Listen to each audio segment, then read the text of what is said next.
बोलो जय शंकर भगवान की, ओम नमः शिवाय, है ना। और भगवान का ध्यान करके अपने वापस कथा पे आते हैं। हमारे संत सत्यनारायण जी ने बहुत अच्छा वर्णन किया। आपने ध्यान से भजन सुना हो तो इसके बीच में संत ने जो है आपको बताया कि लिंग के साथ में उपलिंग भी,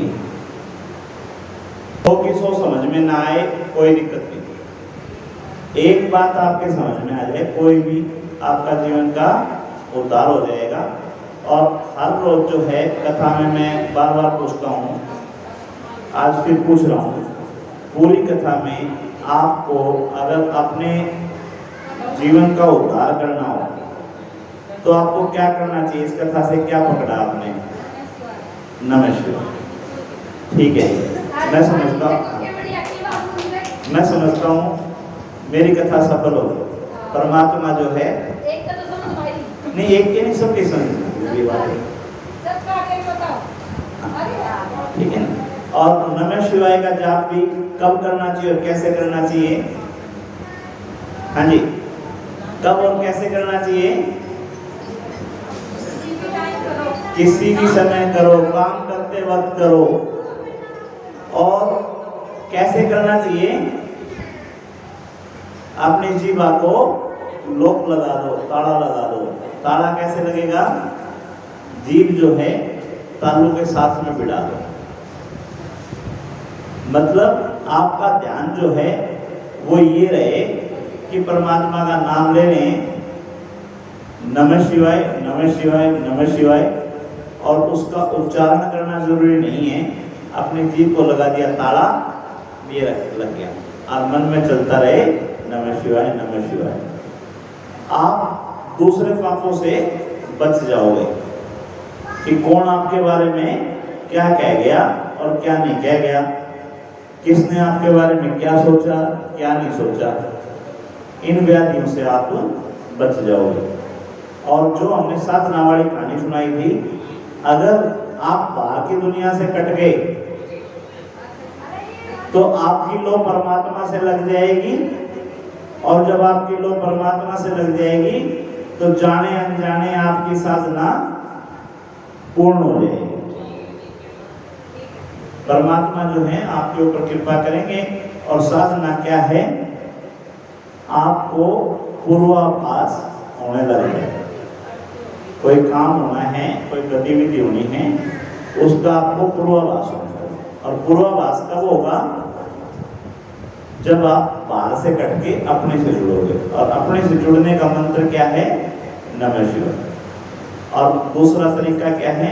जीभ जो है तालू के साथ में लगाना। तो इस चीज का ध्यान रख के जितना आप अभ्यास करेंगे उतना आप बाहरी संसार से कट जाएंगे, परमात्मा से जुड़ जाएंगे।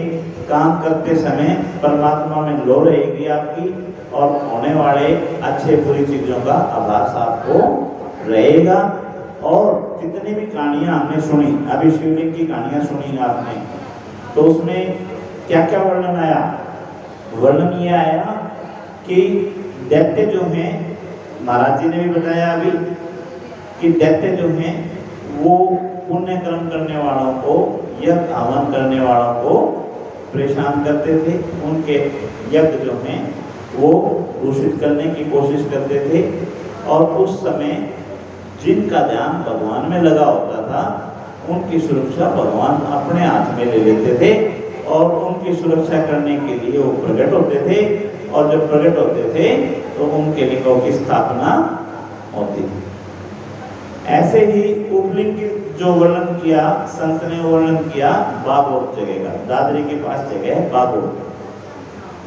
अब शिवलिंग जो है सबसे पहले प्रकट कहाँ हुआ था? शिवलिंग की उत्पत्ति सबसे पहले कहाँ हुई थी?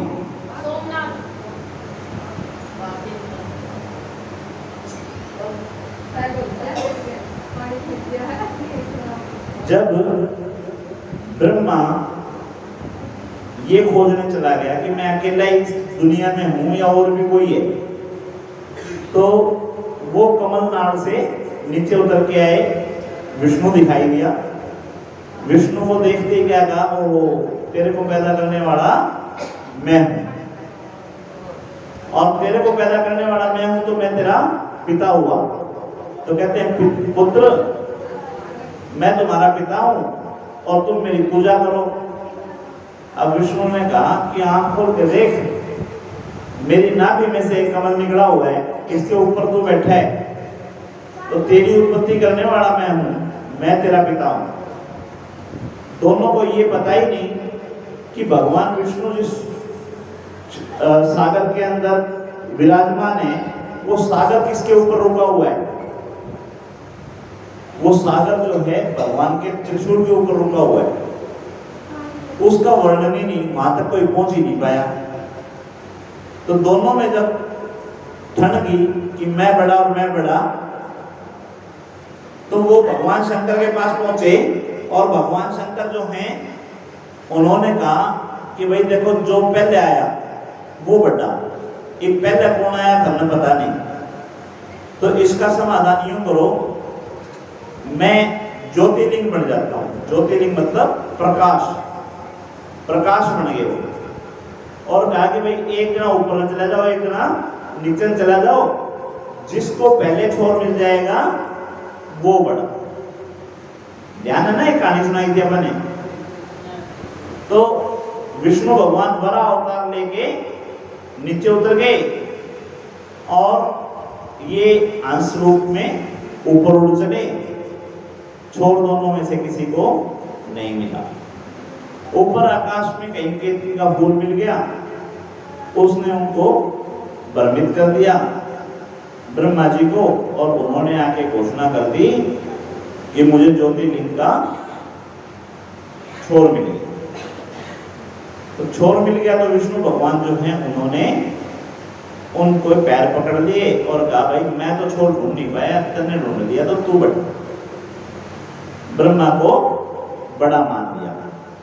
अब भगवान शिव देख रहे थे, तो वो ज्योतिर्लिंग की बजाय फिर साक्षात प्रकट हुए। अब प्रकट हो गए, उन्होंने कहा कि भाई तू तो बहुत झूठा है। ब्रह्मा को कहा तेरे को छोर मिला नहीं, तूने आके घोषणा कर दी कि मुझे छोर मिला है। तो तुरंत जो है उन्होंने भैरव पैदा किया। भैरव जो है उन्होंने वीरभद्र बोलो, भैरव बोलो, उनके गण बोलो, उनके पार्षद बोलो, उन्होंने प्रकट किया। और उस प्रकट होते ही उसने जिस 5 मुख थे ब्रह्मा के पास, तो जिस मुख से झूठ बोला था उस मुख को सिर से अलग कर दिया। इस दृश्य को देख के विष्णु भगवान जो हैं उन्होंने उनकी स्तुति की और कहा भाई आप इसको माफ कर दो, ये बेचारा अपने लोग वश कह लो या जो भी है इसको भ्रमित कर दिया, इससे गलती हो गई। तो भगवान ने उसको माफ किया। केतकी के फूल को भी ये कहा कि भाई पूजा में तो शामिल नहीं होगा, तेरे को श्राप दे दिया, लेकिन पूजा में तेरा एक विशेष महत्व भी होगा। इसी तरह से ब्रह्मा को कहा कि भाई तू झूठा है, तेरी पूजा तो होगी नहीं, देवताएं व्रत में शामिल करता नहीं, ठीक है, लेकिन तेरे अपराध क्षमा करता हूँ और तू हमारे परिवार में ही स्थापित होकर रहेगा। जलेरी में हम देखते हैं ना ब्रह्मा जी हैं, और गणों का आधिपत्य तेरे को मैं सौंप देता हूँ। तो इस तरह से ब्रह्मा को सौंपा और विष्णु से प्रसन्न हुए कि भाई तेरे को छोड़ नहीं मिला, कोई बात नहीं, झूठ तो नहीं बोला। तो इस चीज से प्रसन्न होके उन्होंने कहा तेरे को मैं वरदान देता हूँ, तू मेरे ही समान होगा। जो शक्तियां मेरे पास हैं, जितना मैं पूजता हूँ उतना ही तू पूजेगा। तो ये लिंग जो है पहली बार ज्योतिर्लिंग में प्रकट हुआ। उसके बाद अलग अलग कहानियां आती हैं जो हमारे वेद बताते हैं, जो ग्रंथ बताते हैं, उनमें वैसे देखो घर घर लिंग है। मैंने पहले एक कथा शुरू किया जब बोला था कि घर घर में लिंग विद्यमान है, लेकिन उसके बाद भी 12 लिंग जो हैं उनका विशेष महत्व आता है। क्यों महत्व आता है? वहाँ पे भगवान स्वयं प्रकट हुए और उनके भक्तों ने उनको वहाँ रुकने की प्रार्थना की, और जब वो विद्यमान वहाँ हुए तो वो लिंग के रूप में प्रकट हुए। उसके बाद में उपलिंग आते हैं जो असंख्य हैं। असंख्य मतलब जिनकी गिनती ना की जा सकती। कैसे आए ये? भागवत वाले जो लिंग का जिक्र किया महाराज जी ने, उसकी भी एक कहानी कि गाय भैंस चलाते थे पहले, पशुधन ही होता था। आजकल तो दूसरे तरीके के धन हो गए, गाड़ी घोड़े बंगले मकान दुकान और धन हो गए। जो प्राचीन समय था, प्राचीन समय में पशुधन ही होता था।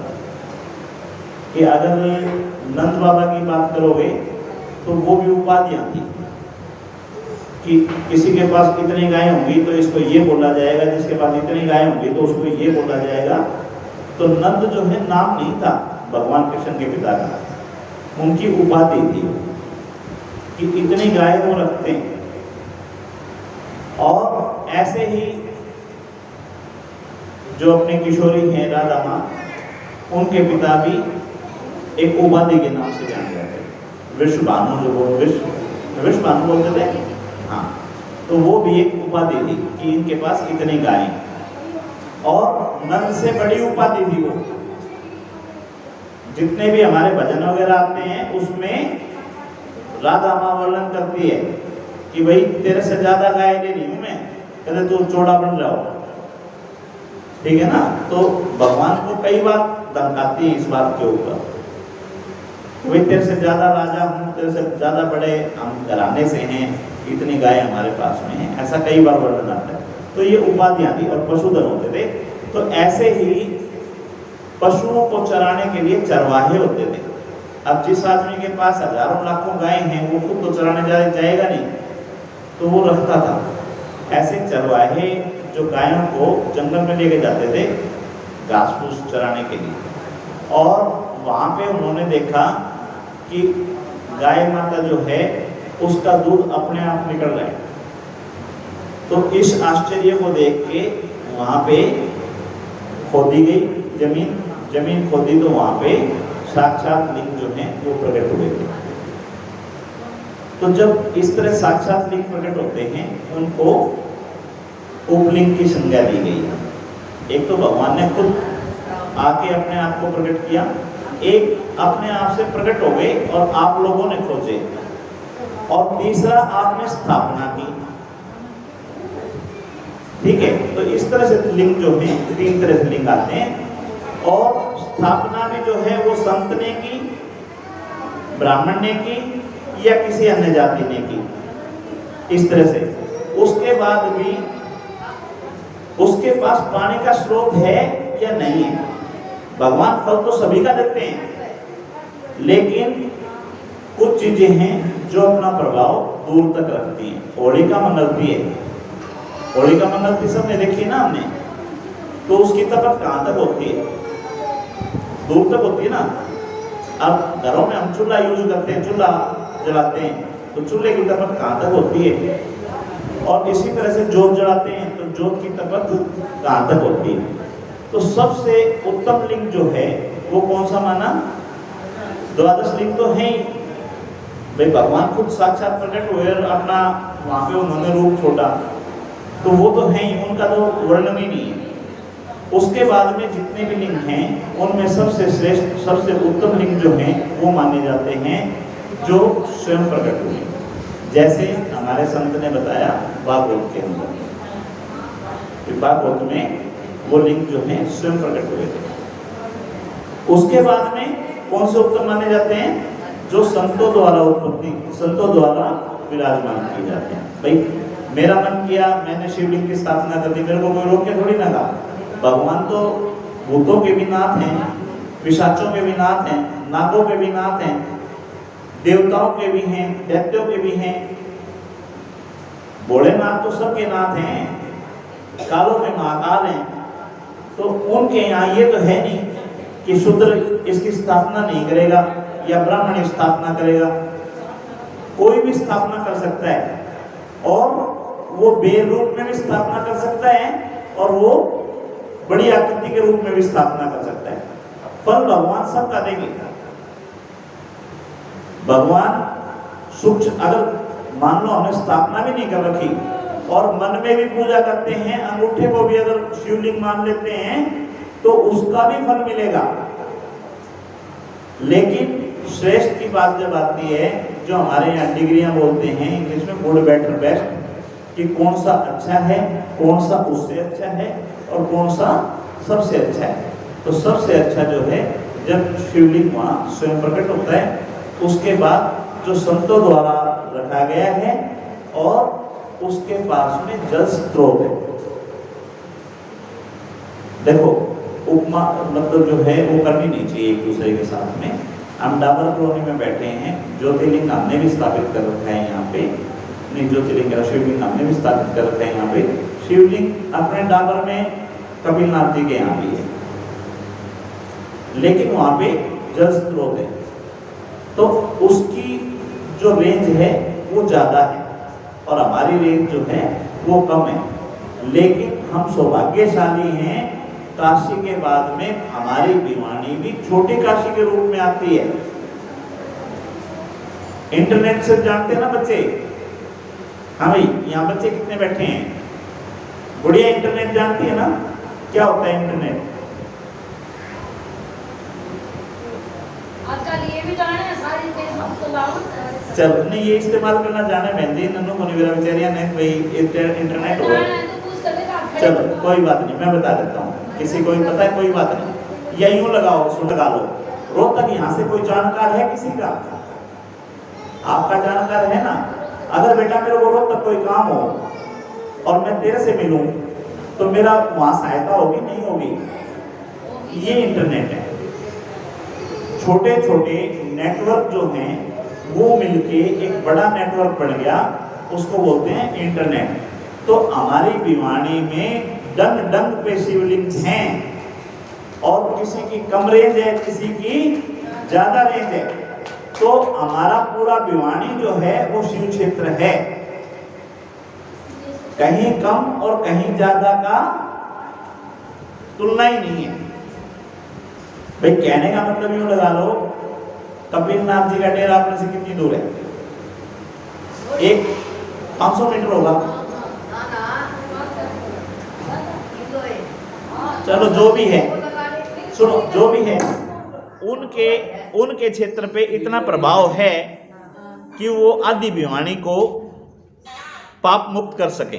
तो हम भी तो उसी में आ लिए। अब हमारा शिवालय है, हमारे पास इतना बड़ा नेटवर्क नहीं होगा मान लिया, लेकिन छोटा नेटवर्क तो है, 100 मीटर का तो होगा। तो 100 मीटर में हम और भी बढ़िया रेंज आ गई हमारी, तो बढ़िया वाली रेंज आ गई ना। तो इस तरह से हमारी जो है छोटी काशी है, कहीं बड़े शिवलिंग हैं, कहीं छोटे शिवलिंग हैं, कहीं पानी के स्रोत हैं, कहीं नहीं हैं, कहीं ब्राह्मणों ने कर रखे हैं, कहीं राजपूतों ने कर रखे हैं, कहीं संतों ने कर रखे हैं। तो कुल मिला के हमारे पास भगवान शिव की रेंज पूरी पहुंचती है, नेटवर्क से बाहर नहीं है। ठीक है ना? तो 12 जो लिंग हैं, 12 लिंगों की आपने सुनी। 12 लिंगों में पहले सोमनाथ आए। सोमनाथ का हमने बताया कि चंद्रमा को जो दक्ष से श्राप मिला था उससे मुक्ति मिली थी जब वहां पे भगवान शिव ने अपनी स्थापना की थी। दूसरा हमारा मल्लिकार्जुन लिंग आया। मल्लिका और अर्जुन के अंदर भगवान शिव और माँ पार्वती अपने बेटे से मिलने के लिए कराची पर्वत पे गई थी और वो वहाँ से निकल गए थे क्योंकि रुष्ट थे। तो उनको मनाने के लिए वहाँ पे अपना स्वरूप छोटा था जो मल्लिका अर्जुन के नाम से आया। फिर महाकालेश्वर आया। महाकालेश्वर में जो पूजा पाठ करने वाले थे उनके ऊपर दूषण दैत्य नाम का एक कोई दैत्य था, वो अत्याचार करता था। उन अत्याचारों से बचाने के लिए भगवान स्वयं प्रकट हुए, तो वहाँ पे महाकालेश्वर आए। और इसी तरह से ओंकारेश्वर, विंध्याचल पर्वत जो है उसको अभिमान हो गया था। नारद मुनि ने उसकी तुलना सुमेरु पर्वत से कर दी कि सुमेरु पर्वत जो है आसमान, बस 10 मिनट में करा। सुमेरु पर्वत जो है देवताओं तक पहुंचा हुआ है, वहां तक तो नहीं पहुंच सकता।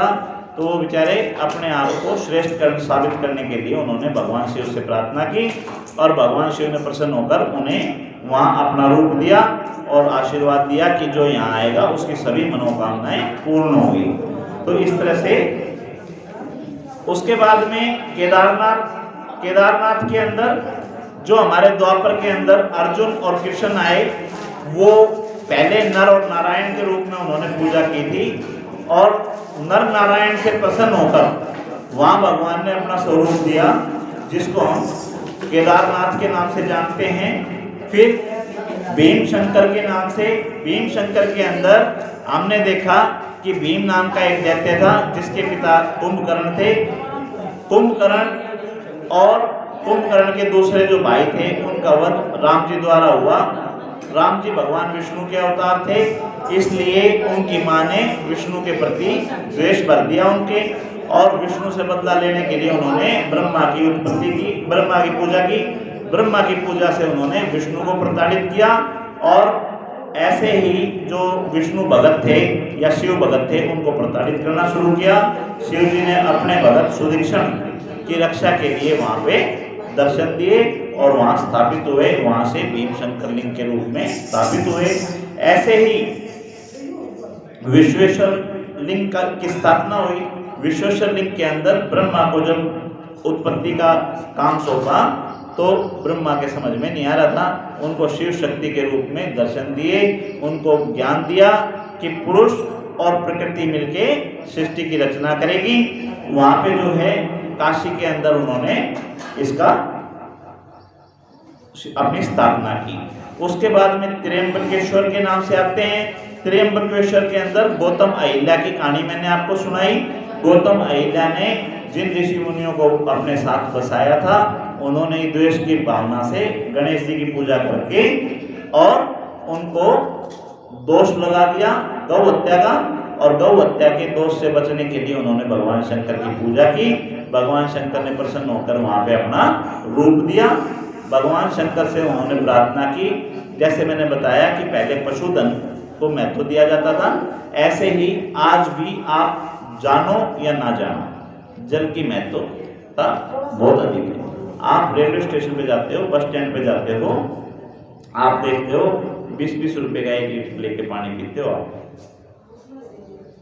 आज भी जो कहानी है, और आज से उस समय जब हमारे पास में नदियाँ नहीं थी या नदियों का जाल नहीं बिछा हुआ था, उस समय हमारी क्या हालत थी। आज थोड़ी देर पहले डिस्कस किया था कि आज से अगर 35-35 साल पहले जाएँ तो हम कुओं पे लाइन लगी रहती थी पानी के लिए, और कुओं पे भी वर्णों के अनुसार कुएं बने हुए थे कि ये ब्राह्मणों का है, क्षत्रियों का है, वैश्यों का है, शूद्रों का है, और एक दूसरे के कुओं पे चढ़ने भी नहीं जाता था। कारण कि जल इतना महत्वपूर्ण है, जल के बिना जीवन नहीं है। तो गौतम ऋषि ने कहा कि महाराज सारी बात ठीक है, आप जो ये गंगा माँ हैं इसको भी यहीं छोड़ दो हमारे पास में। तो गंगा माँ ने वचन लिया भगवान शंकर से कि एक भी नहीं रहूंगी, अगर मेरे को यहाँ छोड़ोगे तो आपको भी अपने गण और सभी देवताओं के साथ यहाँ रहना पड़ेगा। तो भगवान ने उनको वचन दिया कि जब बृहस्पति ग्रह सिंह राशि के अंदर विचरण करेगा, उस समय सभी देवी देवता तेरे पास ही रहेंगे। यानी कि आपको मैंने एक दिन समझाया था कि हमारी 12 राशियां हैं, 12 ही महीने हैं। सूर्य भगवान जो हैं एक एक राशि में एक एक महीना घूमते हैं। तो इसी तरह से गुरु महाराज जो हैं वो भी 13 साल तक जो हैं घूमते हैं। तो जब वो सिंह राशि में आते हैं उस समय सभी देवता यहाँ विद्यमान होते हैं त्र्यंबकेश्वर में। तो ये त्र्यंबकेश्वर की महत्वता थी। उसके बाद में श्री वैद्यनाथ लिंग का वर्णन आता है। वैद्यनाथ कौन से थे, ध्यान है आपको? वैद्यनाथ लिंग की जानते हो? चलो, है जी ना जी। जब रावण ने अपने शीश काट काट के भगवान को प्रसन्न कर दिया कि मेरे को नहीं रहना भाई, भगवान गणेश ने इन्होंने क्या किया, रावण ने, कि मैं आपके बिना नहीं रह सकता। भगवान शंकर को और लेवर नाड़ उतार के फिर आके, लेवर नाड़ उतार के फिर आके भगवान शंकर ने सोचा भाई यूँ मानने नहीं। तो उन्होंने जब अपना 10वां सिर दिया तो उसी समय प्रकट हुए, बोले बेटा ये तो तेरे 10 के 10 सिर ले, और मैं तू मैंने और तंग ना कर, तू बताना चाहिए कि भाई क्यों पीछे पड़ रहा है। तो रावण जो है बोला कि आप मेरे साथ विद्यमान हो, मेरे घर चलो, वहीं रुको। अब भगवान जो हैं भगत के वश में हैं, उन्होंने ज्योतिर्लिंग दे दिया। इसकी कहानी हमने सुनाई थी कि गणेश जी ने कैसे अपने पिता को रावण के हाथों से बचाया। तो जहां गणेश जी ने रावण के हाथ से लेके आत्मलिंग को स्थापित किया, वो जगह आपकी वैद्यनाथ के नाम से जानी जाती है। इसी तरह से आगे वर्णन आता है श्री नागेश्वर लिंग का। नागेश्वर लिंग के अंदर क्या है, जैसे मैंने बताया था अभी कि भगवान भक्तों की रक्षा के लिए आते हैं, ऐसे ही भगवान जो हैं, भगवानों ने दैत्यों को खदेड़ दिया कि भाई तुम मेरे भक्तों को परेशान मत करो। अब दैत्य जो हैं वो किसी टापू के अंदर रहने लगे जाके। टापू समझते हो, चारों तरफ पानी भरा हो, थोड़ी सी जगह हो, वो बेचारे समाज से अलग चले गए। अब वहां समाज से अलग चले गए, लड़ाई नहीं थी किसी किस्म की, लेकिन मनुष्य जो हैं वो घूमते फिरते वहां पहुंच गए उस टापू पे, दैत्यों के टापू पे। अब दैत्यों के टापू पे पहुंच गए तो यूं समझ लो भाई, अपना जो अभिनंदन है गलती से लगा लो या जैसे भी था, पाकिस्तान पहुंच गया। तो क्या हुआ था, महाभारत होगी ना, वहां पकड़ लिया, गिरफ्तार कर लिया, सारे देश खड़े हो गए, मारा छोड़। तो ऐसे ही जब मनुष्य दैत्यों के टापू पे जा फंसे तो दैत्यों ने उनको पकड़ लिया। अब दैत्यों से बचने के लिए उन्होंने अपनी शिवलिंग की स्थापना की, भगवान शिव को प्रसन्न किया।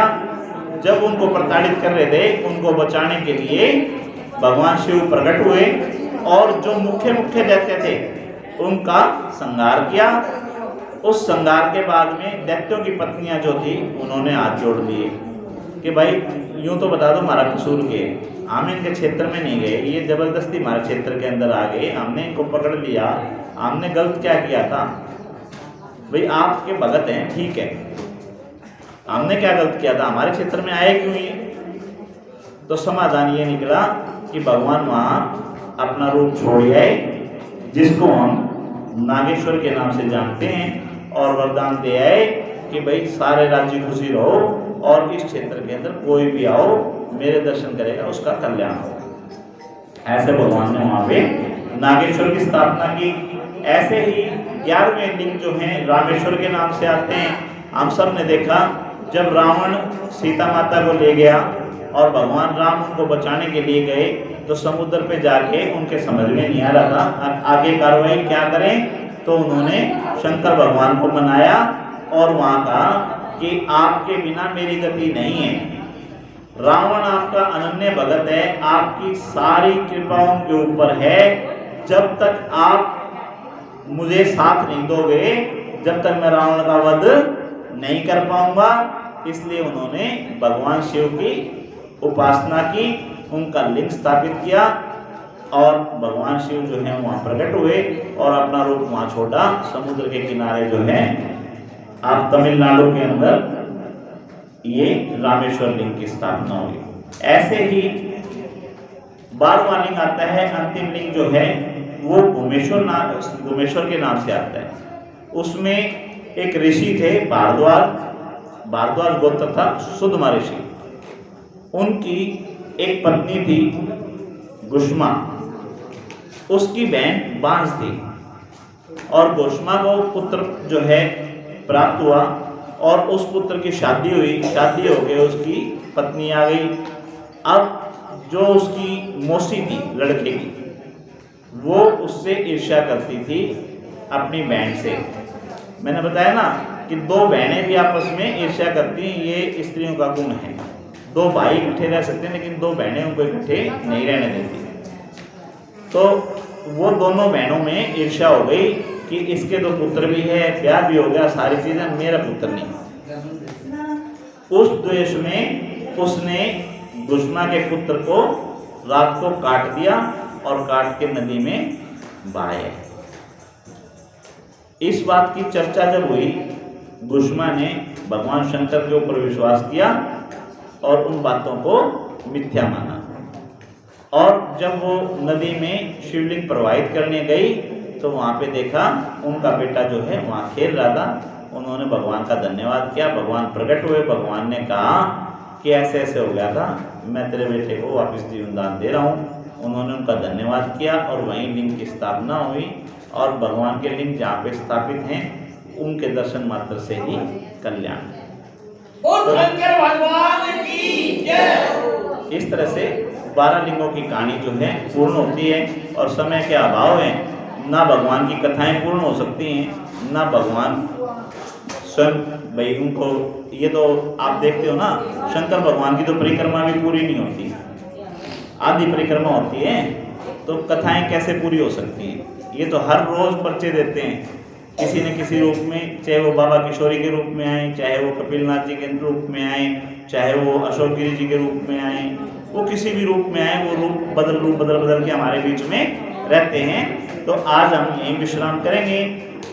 अगर महाराज जी कोई भजन सुनाना चाहें तो ठीक है, नहीं तो फिर आरती, जो भी है, जो सबकी इच्छा हो बस ठीक है। तो आरती करवाओ, आरती करवाओ। अच्छा एक बार और दे दो। सुबह 9:15 बजे हवन करेंगे। हवन में जिन जिन लोगों ने पूजा करवाई है उनका आना तो अनिवार्य है, कोई विशेष कारण ना हो तो।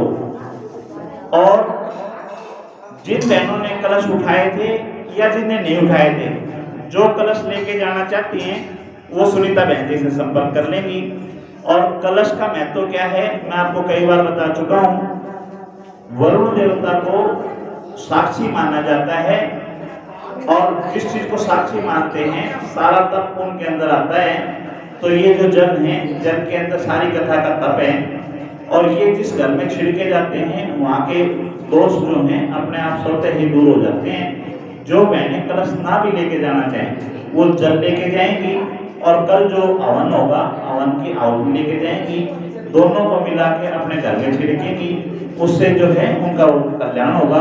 और एक छोटी सी चीज और थी भाई, देखो मैं बोल रहा हूँ कि बहुत सी चीजें हैं, आज गुरुदेव याद आ रहे हैं, तो गुरुदेव कहते हैं कि भाई चीज बहुत घड़ी रह रही है, टाइम बहुत थोड़ा रह रहा है, ठीक है। तो यहाँ पे सिर्फ इतना ही कहना चाहूंगा कि आपने जो कथा सुनी है उन सबको 4-4 भंडारे करने हैं। अभी उनको भंडारे करने हैं, ये मरवाओं में पंडित जी, तो भंडारे यूं हैं, जो जीव चल फिर नहीं सकते, पेड़ पौधे, उनको आप पानी दोगे, ठीक है ना, ये आपका एक भंडारा है।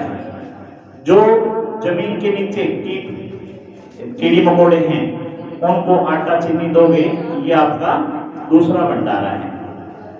पक्षियों को दाना डालोगे, ये आपका तीसरा भंडारा है। तो इस तरह से जो है जल के अंदर जो मछलियां हैं, छोटे छोटे मेंढक हैं और हैं, इनको आप आटे की गोलियां देंगे, ये आपका चौथा भंडारा है। और कथा सुनने का महत्व जब लगता है जब आप कोई ना कोई दान करते हैं। तो ये 4 भंडारे सभी बहनों को करने हैं ताकि परमात्मा हमारे ऊपर आशीर्वाद हो। इसी के साथ कथा को विश्राम दे। महाराज जी ने ज्योतिर्लिंगों का वर्णन किया है, बड़े सुचारू रूप से, अच्छे ढंग से, बड़ी बड़ी खोज काट करके इन्होंने 8 ज्योतिर्लिंगों का वर्णन किया। हमारे भारत में 12 ज्योतिर्लिंग हैं और उप ज्योतिर्लिंग भी हैं। जैसे बागोट में, जहाँ से रघु का जन्म हुआ था बागोट में, राजा दरिद्र को संतान नहीं थी, ऋषियों से महात्माओं से पूछा महाराज मुझे भी संतान पैदा हो सकती? हाँ, बाघोर वन में आप नंगे पैरों गऊ चराओ तो आपको संतान पैदा हो सकती है। जहाँ नंगे पैरों गऊ चरा रहते राजा गरीब, इधर से भगवान जी और घोड़े शंकर आ गए। घोड़े शंकर ने प्रणाम किया। भगवान ने बोली महाराज किसको प्रणाम कर रहे हो? कहे मेरा भक्त है। महाराज अगर तेरा भक्त है तो मेरी रक्षा करेगा? बता जरूर करेगा, फिर मैं इसकी रक्षा दूंगी। तो तो माता श्री गौ बन गई, भोले शंकर शेर बन गए। जब शेर बन करके चले, राजा नरेंद्र गौ चलाता बोला ठहरो, पहले मेरे से युद्ध करो आप, उसके बाद में इस माता जी को हाथ लगाने दूंगा। अब माता जी गौ बनी हुई थी, भोले शंकर सिंह बने हुए थे। राजा दिलीप के साथ संघर्ष हो गया, युद्ध हो गया। आखिरी में सत्यमेव जयते, सत्य की विजय होती है, सत्य की हार होती है। जब भोले शंकर को नीचे गिर दिया, मूर्तिका उठाई, माता भवानी घबरा गई। माता जी ने उसकी शक्ति को खींचा। इधर भोले शंकर से बोलो मांगो, क्या मांगते हो महाराज? पहले ये 18 हफ्ते आगे इसने मानी नहीं मेरी बात। मैंने कहा मेरे भक्त है ये, तो तेरा भक्त मेरी रक्षा करेगा, तो तेरी इसकी रक्षा के लिए आपने अपनी जान की बाजी उड़ा दी। तो आपने तेजस्वी पुत्र पैदा होगा, जिसका नाम पड़ा रघु। रघुकुल रीत सदा चली आई, प्राण जाए प्रवचन न जाई। दादरी से 20 किलोमीटर है बागोर, उसका नाम है बागोर। आपका पड़गम का नाम बागोर। तो सबसे पहले हमारे यहाँ भिवानी में 16 कावड़ किलोड़ी की बात में चढ़ाई थी, जब कोई साधन कोई रोड नहीं था। तो बागोर उप ज्योतिर्लिंगों में बताया जाता है। तो 4 ज्योतिर्लिंग और है, महाराज जी बताएंगे इसके बारे में। ये 2 संप्रदाय हैं, देवी और आसुरी, राक्षस और देवता स्वरूप से चले आ रहे हैं। इनकी लक्षण क्या है? देवताओं के क्या लक्षण है और राक्षसों के क्या लक्षण है? भजन के द्वारा सुनिए। देवियों रासुरी संपदा मान रहा जग सारा, इन दोनों के गुण और लक्षण बोले न्यारा न्यारा। देवी और आसुरी संपदा मान रहा जग सारा, इन दोनों के गुण और लक्षण बोले न्यारा न्यारा। देवी संपदा के जीवों में ऐसे लक्षण होते हैं, लज्जा दया धर्म क्षमा भ्रष्टान का होते हैं। सुख दुख हानि लाभ देख कर ना हंसते ना रोते हैं, अंतःकरण की चंचलता को क्षीर सवर से धोते हैं। मिले आचरण देवों जैसा, उनमें देवताओं के लक्षण पाए जाते हैं। मिले आचरण देवों जैसा, जिनके ज्ञान सितारा। देवी और आसुरी संपदा मान रहा जग सारा। देवी संपदा के जीवों में मृत्यु का भय नहीं होता, मृत्यु को परिवर्तन मानते हैं। सबका भय अभाव रखते देवी संपदा वाले, सब धर्म पालन खातिर सह जाते कष्ट के छाले। व्यर्थ के चिता छोड़ बांधते भक्ति भजन से पाले, हृदय में कोमलता रहती रहते ज्ञान उजाले। आवागमन के चक्कर से वो पा जाते छुटकारा। देवी और आसुरी संपदा मान रहा जग सारा। ये तो देवी संपदाओं के लक्षण है। या लगाइया माता तो बहुत अच्छी भाई, साक्षात लक्ष्मी का रूप में सवेरे सवेरे दर्शन हो जाए, सब कार्य शुद्ध हो जाते हैं। यो आदमी तो भाई साक्षात नारायण का रूप है, सवेरे सवेरे इसके दर्शन हो जा, बिगड़े हुए काम बन जाते हैं। अब उन राक्षसों का लक्षण सुनिए। सुनो संपदा आसुरी की, ये पहचान मिले, मत बुद्धि स्वभावनक दंभ और अभिमान मिले श्रेष्ठाचरण ना सत्भाषण मिथ्या ही ज्ञान मिले सब भोगों के भोग भोगने में तत्पर बलवान मिले भजन बंदगी सत सत से लगता है झगड़ा प्यारा देवी और आसरी दम्बला मान रहा जलतारा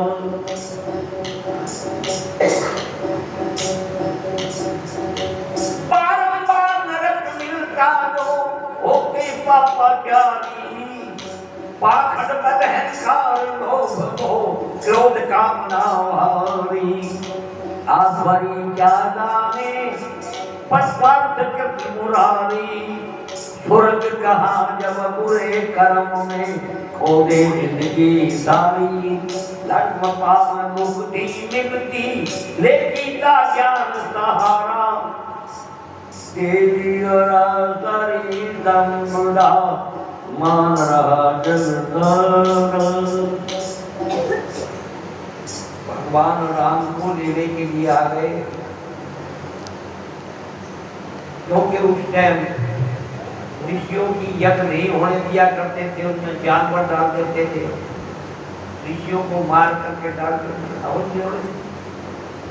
राजा सबके पास महाराजा के पुत्र हैं ये हमारी रक्षा के लिए दीजिए अरे छोटे छोटे बच्चे हैं तो ऋषि डालते थे जिनका की होती महात्मा भूत भविष्य वर्तमान उनको पता था कि काम को ये कर सकते हैं तो भगवान राम ने वो दैत्यों को राक्षसों को धराशायी किया रावण का वध किया कुंभकर्ण मेघनाथ जिन्होंने भव्य राज किया उनका वध किया जब जब पहाड़ चढ़े पृथ्वी पर पहाड़ उतारना आवश्यक है ऋषि मुनिजन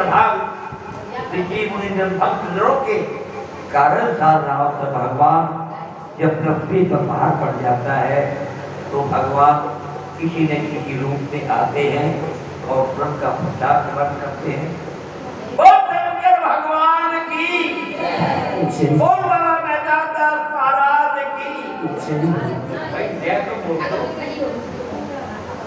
बोल बाबा रीम सिंह महाराज की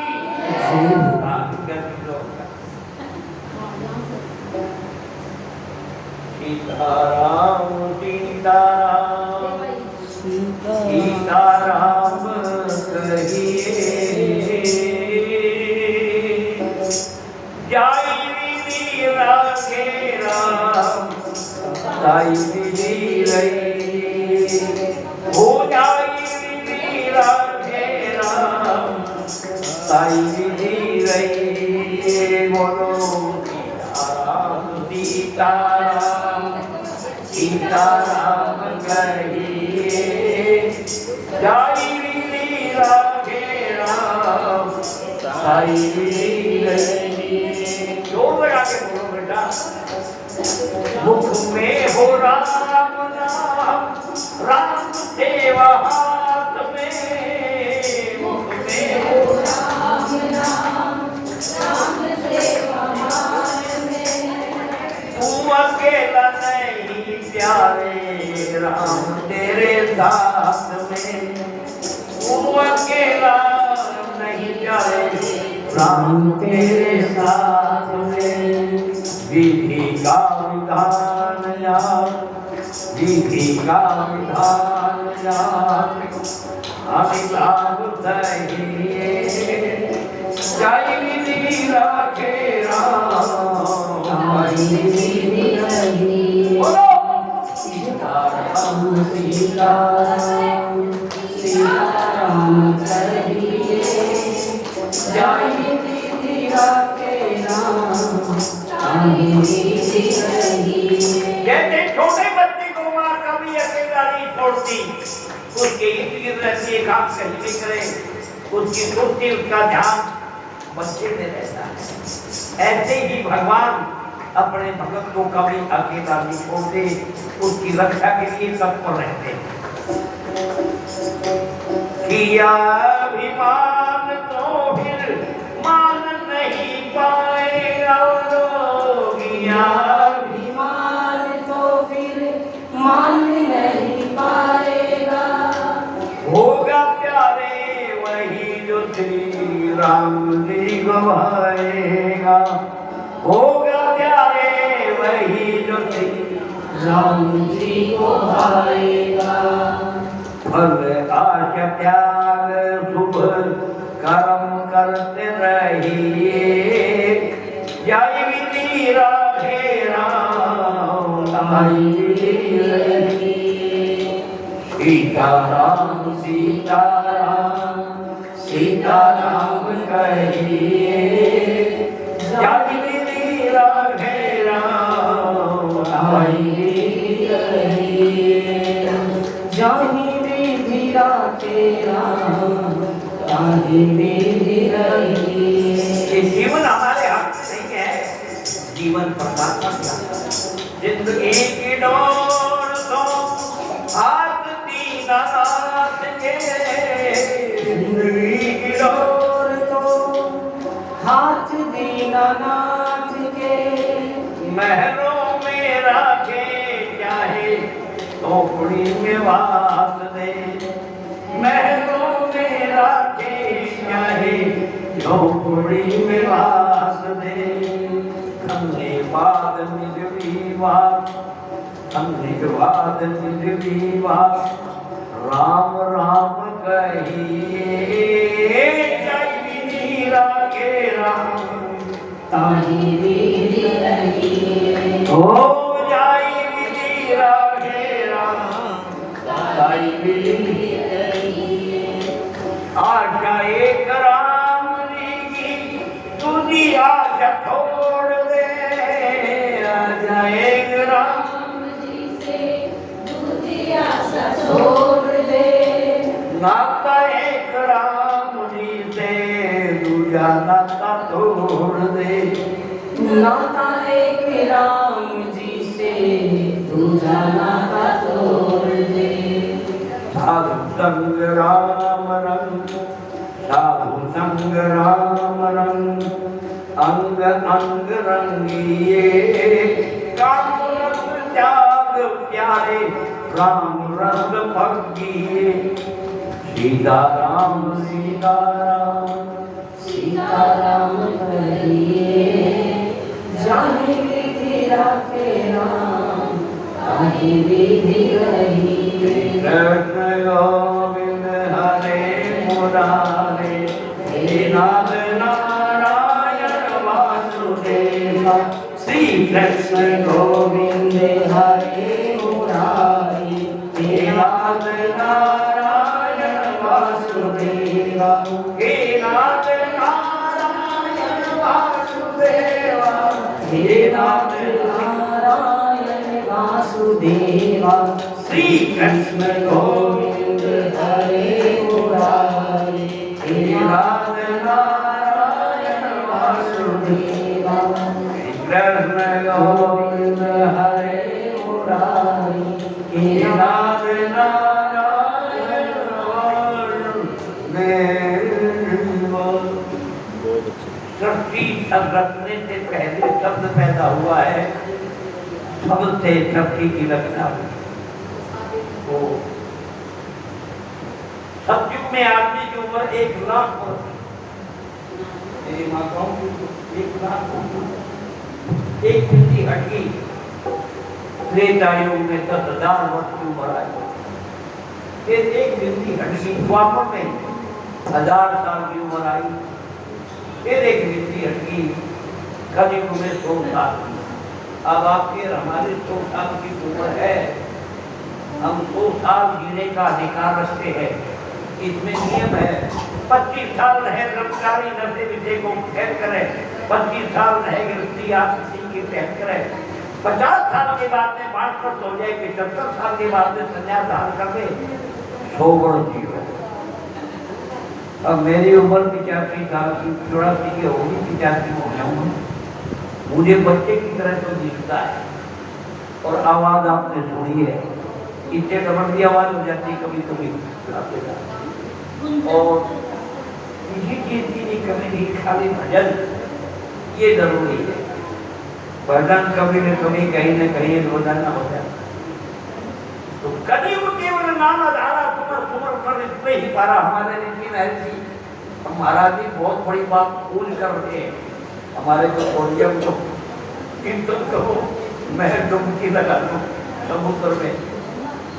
तो बोला जी ऐसा टाइम आऊंगा तो राम का नाम लेगा है नहीं, तो कोई विधि बताओ।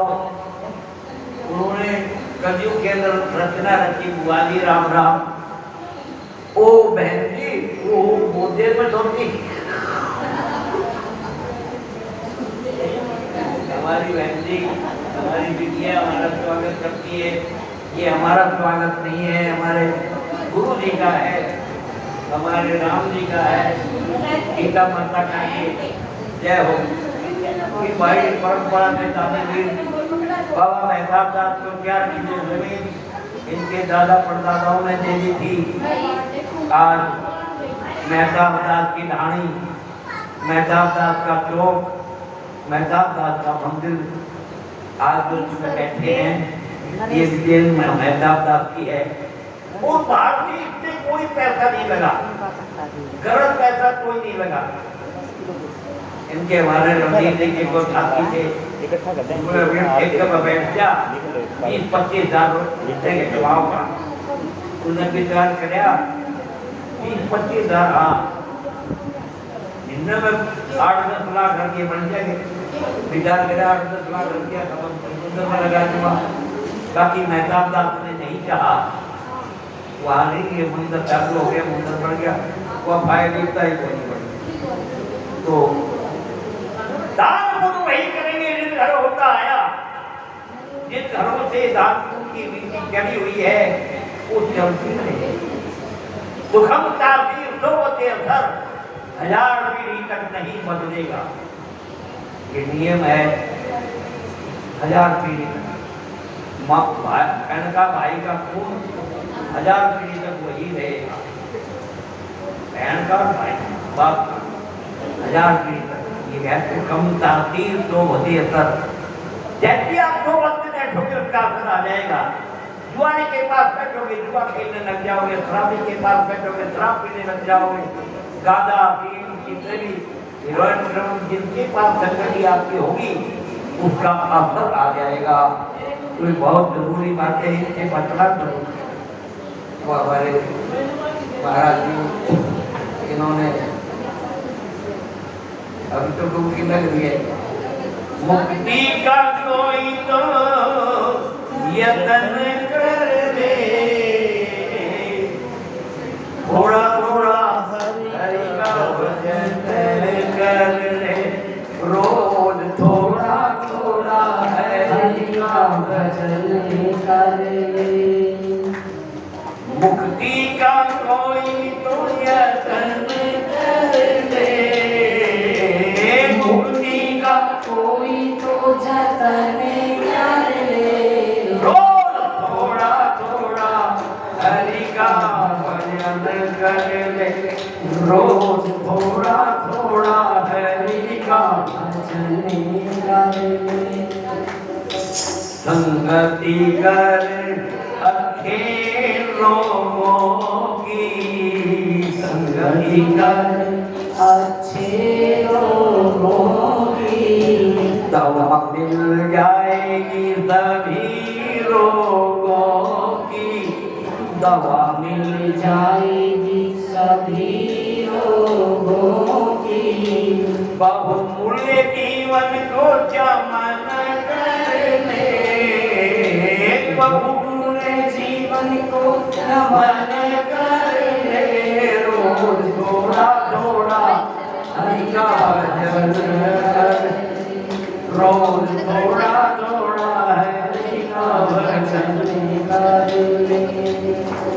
राम गुण गाएगा राम में हो जाएगा, राम गुण गाएगा राम में हो जाएगा।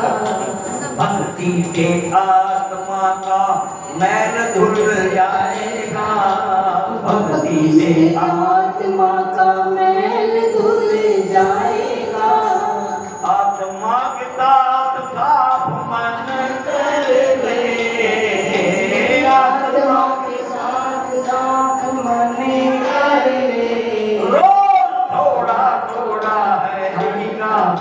भजन कर ले रोज थोड़ा थोड़ा है हरि का भजन कर ले।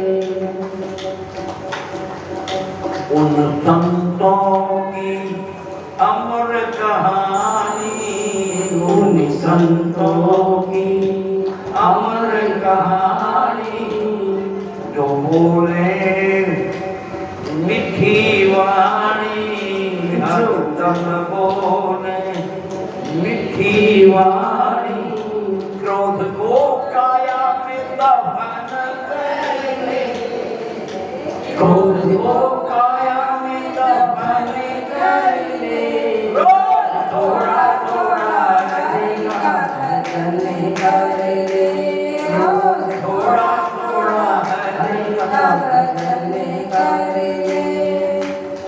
जग के अंधेरों से बाहर निकल कर, जग के अंधेरों से बाहर निकल कर भक्ति पथ पे देख ले चल कर, भक्ति पथ पर देख ले चल कर आत्मा हरि मिलन कर ले, आत्मा हरि से मिलन कर ले।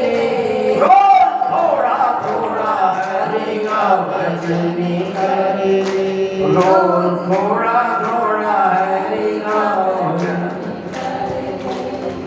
बोल बाबा मेहताबदास महाराज की, बोल नीलकंठ महादेव की, काशी विश्वनाथ की।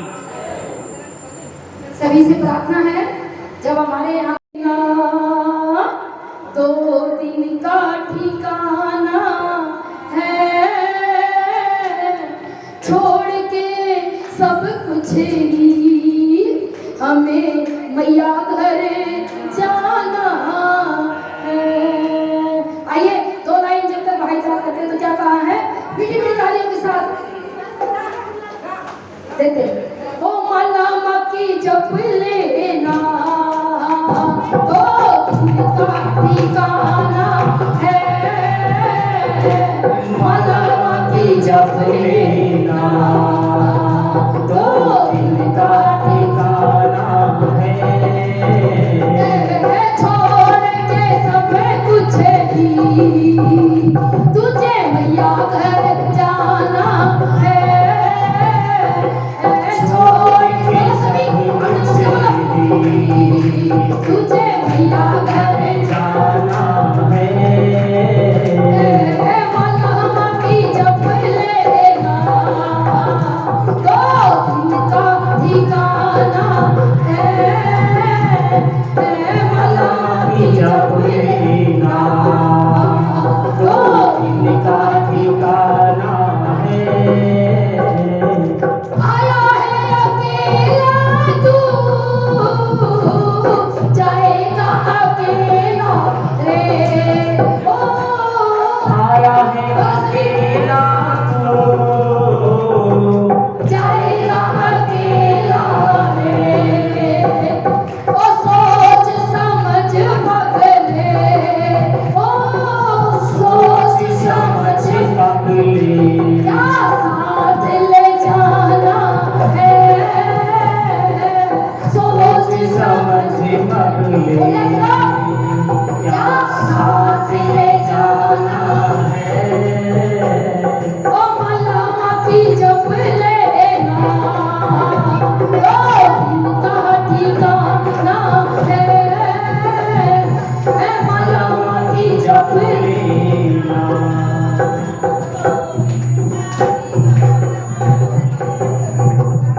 ओ करना है तो कुछ कर ले,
तो बेटी कहती है ओ भैया तेरे आंचल की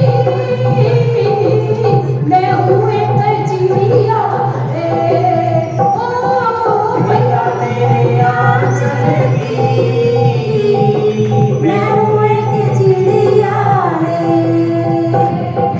रात भर बसेरा है ओ रात भर बसेरा दूसरे की बात सुबह उड़ जाना है ओ रात भर बसेरा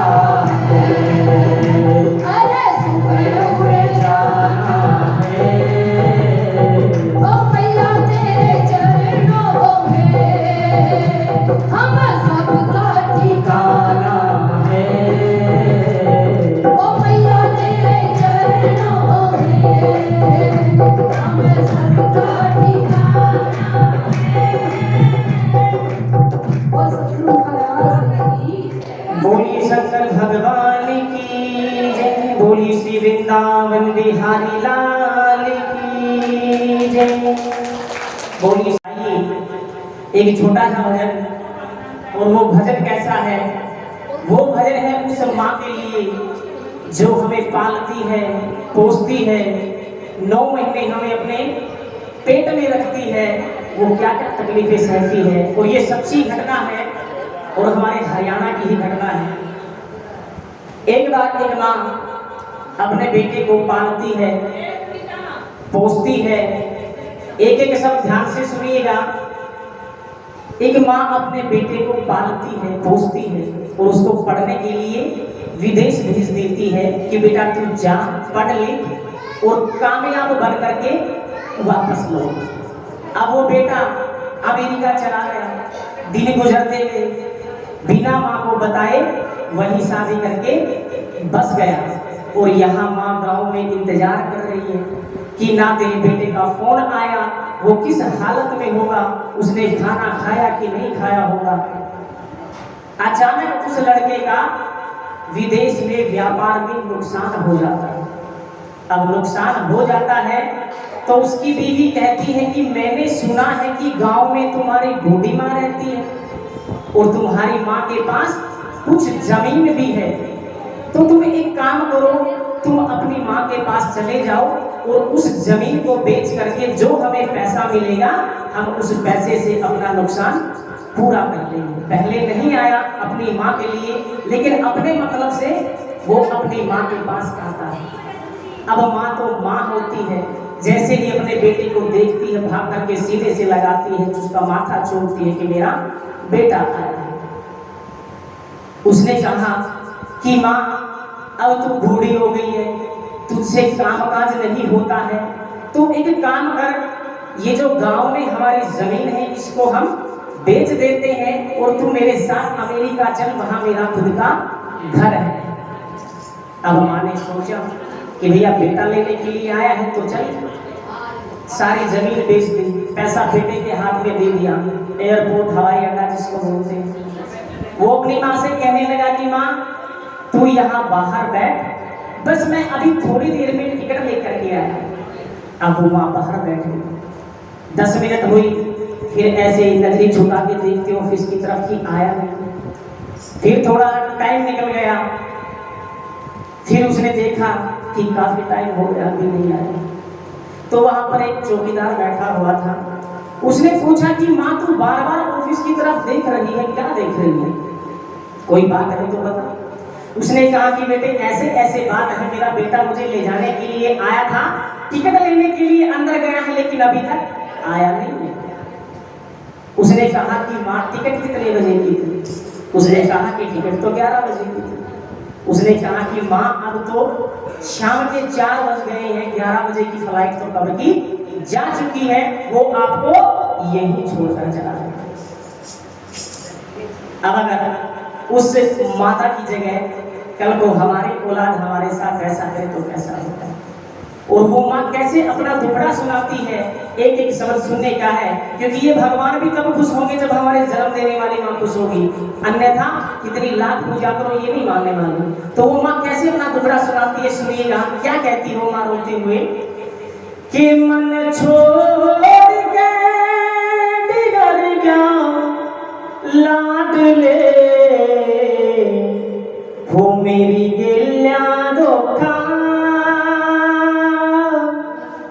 गया लाडले हो मेरी गिलिया रे धोखा कर गया लाडले। भगवान ने हर घर में मां को इसीलिए बनाया, जानते हैं इसीलिए बनाया क्योंकि इतनी जल्दी से वो वहां से आ नहीं सकता। लेकिन माँ जो होती है वो अपनी औलाद के, अपने संतान के चेहरे को देख करके बता देती है कि तुझे किस प्रकार की दिक्कत है, तुझे क्या दुख है। इसलिए तो धरती पर भगवान का दर्जा मां को दिया गया है। सुनिए कैसे के लाइनें, मन छोड़ के घर गया लाडले मेरी गिलिया धोखा कर गया लाडले मेरी गिलिया धोखा कर गया लाडले।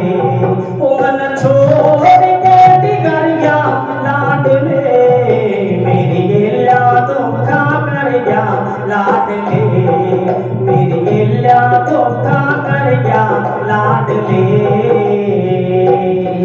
ना जानी कदर मेरी रे ना जानी कदर मेरी तन इतनी बुरी करी तन इतनी बुरी करी। मुंह मोड़ चला आखिर मासूम तेरी मुंह मोड़ चला आखिर मासूम तेरी। तेरे के मन में आई क्यों बढ़ गया अन्यायी तेरे के मन में आई क्यों बढ़ गया अन्यायी। मेरा सारा खेल बिगड़ गया लाडले मेरी गिलिया धोखा कर गया लाडले मेरी गिलिया रे धोखा कर गया लाडले। मन छोड़ के बिगड़ गया लाडले मेरी गिलिया धोखा कर गया लाडले। वो माँ कहने लगी कि जब तू मुझे छोड़कर अमेरिका गया था तब तो तुझे मेरी याद नहीं आई। मैंने भी सबर कर लिया था कि तू 4-5 साल तक नहीं आया था तो मैंने भी सबर कर लिया था। मैं अपनी दुनिया में खुश थी, तू अपनी दुनिया में खुश था। ये 2 गज जमीन का टुकड़ा था मेरे पास सर छुपाने के लिए, तूने उसको भी बेच खाया। तूने एक बार भी ये नहीं सोचा कि तेरे बाद तेरी माँ का क्या हाल होगा। वो माँ क्या कहती है सुनिएगा, तेरा कौन सा खोट करया रे तेरा कौन सा खोट करया न्यू रोवे हिया मेरा न्यू रोवे हिया मेरा। मुझे दुखिया का लिया खोस आसरा मुझे दुखिया का लिया खोस आसरा। नैना ते नीर भरे इब जाऊं बता करे नैना ते नीर भरे इब जाऊं बता करे। तेरा पुकार पेटा भर गया लाडले मेरी गिलिया धोखा कर गया लाडले मेरी गिलिया रे धोखा कर गया लाडले। मन छोड़ के बिगड़ गया लाडले मेरी गिलिया धोखा कर गया लाडले मेरी गिलिया धोखा कर गया लाडले। माँ क्या होती है, एक छोटा चिड़िया का बच्चा अपनी माँ से कहता है कि माँ तेरे को पंख है, मैं तो बच्चा हूँ मेरे पंख नहीं है, तू मुझे छोड़ करके उड़ जाए। उसने कहा कि नहीं बेटा मैं तुझे छोड़ करके नहीं जाऊंगी। उस चिड़िया के बच्चे ने कहा कि नहीं माँ मुझे विश्वास नहीं होता तू मुझे छोड़कर चली जाएगी। उसने कहा तुझे विश्वास नहीं होता है तो उस चिड़िया माँ ने जमीन पर मार मार करके अपने पंख तोड़ दिए। उसने कहा कि अब तो तुझे विश्वास हो गया ना कि मैं तुझे छोड़ करके कहीं नहीं जाऊंगी। उसने कहा हाँ माँ अब मुझे विश्वास हो गया। टाइम गुजरता गया, बच्चा बड़ा हो गया। अचानक भयंकर तूफान आ गया। भयंकर तूफान आ गया तो बच्चा कहने लगा कि माँ तूफान आ गया, मेरे तो पंख है, मैं तो उड़ जाऊंगा। उस चिड़िया माँ ने कहा कि बेटा मैं तुझे इन्हीं मुश्किलों से बचाने के लिए तो तैयार कर रही थी। मैंने अपने पंख इसीलिए तो गवाए ताकि जब कभी मुसीबत आए तो कम से कम तू तो अपनी जान बचा ले। उसने कहा कि हाँ अब बच्चा उड़ गया, बच्चा उड़ गया। थोड़ी देर बाद आकर देखा तूफान रुकने के बाद, तो तब तक तो वो चिड़िया माँ जा चुकी थी, क्योंकि उसके पंख नहीं थे और इतने भयंकर तूफान के फफड़े वो झेल नहीं पाई। लेकिन जाते जाते मानो वो जोर से धरती पर लिख करके गई कि बेटा मुझे मेरे मरने का दुख नहीं है, मेरे जाने का दुख नहीं है, मैंने तेरे लिए अपने पंख तोड़ दिए थे, तू रुकता भी तो भी मैं तुझे यहाँ पर नहीं रुकने देती, लेकिन इस भयंकर तूफान में तुमने एक बार भी जाते जाते ये नहीं कहा कि माँ मैं तुझे छोड़कर नहीं जाऊंगा। ये होती है माँ जो अपनी औलाद के लिए, अपनी संतान के लिए अपना सारा जीवन न्यौछावर कर देती है। आप लाख कमाते हैं, करोड़ कमाते हैं, आपकी दौलत से कोई लेना देना नहीं होता है माँ को, वो तो सिर्फ इतना चाहती है कि मेरी संतान, मेरी औलाद मेरी आंखों के सामने रहे और खुश रहे। और कैसी कितनी सुंदर लाइनें सुनिएगा कि माँ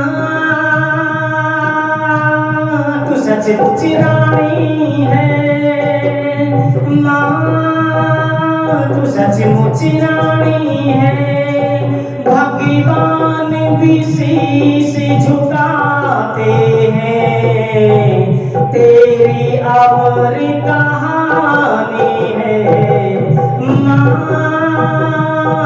ओ माँ, माँ, ओ माँ, ओ माँ, ओ माँ, मन छोड़ के बिगड़ गया लाडले, मेरी गिल्ला धोखा कर गया लाडले, मेरी गिल्ला धोखा कर गया लाडले, मेरी गिल्ला धोखा कर गया लाडले, मेरी गिल्ला धोखा कर गया लाडले। तो भैया जब हमारे जन्म देने वाली माँ खुश होगी तो इनको मनाने की जरूरत नहीं है, भगवान दौड़े चले आएंगे, बिना बुलाए चले आएंगे। तो जहाँ माँ खुश है वहां पर भगवान का वास है। बोली शंकर भगवान की जय हो। प्रभु हर शिव ओंकारा, ब्रह्मा विष्णु सदा शिव, अर्धांगी धारा, ओम जय शिव ओंकारा, एकानन चतुरानन पंचानन राधे, भोले पंचानन राधे, हंसासन गरुड़ासन वृषवाहन साधे, ओम जय शिव ओंकारा, दो भुज चार चतुर्भुज दस भुज ते शोभे, भोले दस भुज ते शोभे, तीनों रूप निरखते त्रिभुवन जन मोहे, ओम जय शिव ओंकारा, अक्षमाला वनमाला मुंडी माला धारी, भोले मुंडी माला धारी, चंदन हृदय मद सोहे, भोले सुखकारी, ओम जय शिव ओंकारा, श्वेतांबर पीतांबर गाभांबर अंगे, भोले गाभांबर अंगे, चंद्रिकादिक ब्रह्मादिक भूतादिक संगे, ओम जय शिव ओंकारा, करके मध्य कमंडल चक्र त्रिशूल धारिता, भोले चक्र त्रिशूल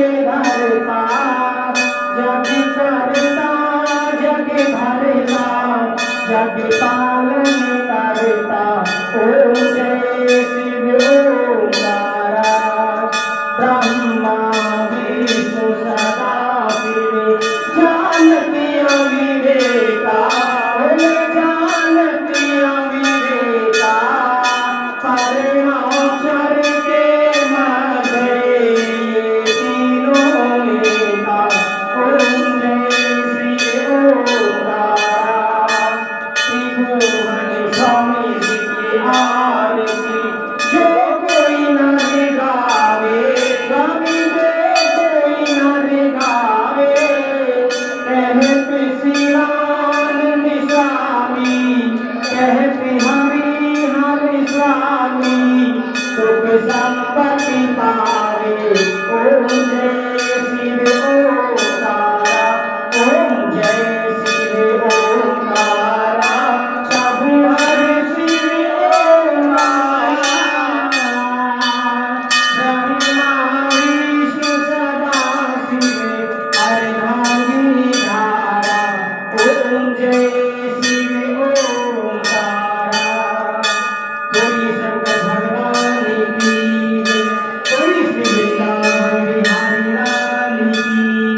बोलिए गौ माता की, बोलिए आज के आनंद की, बोलिए सब भक्तों की, बोलिए लाज बचाने वाले की जय।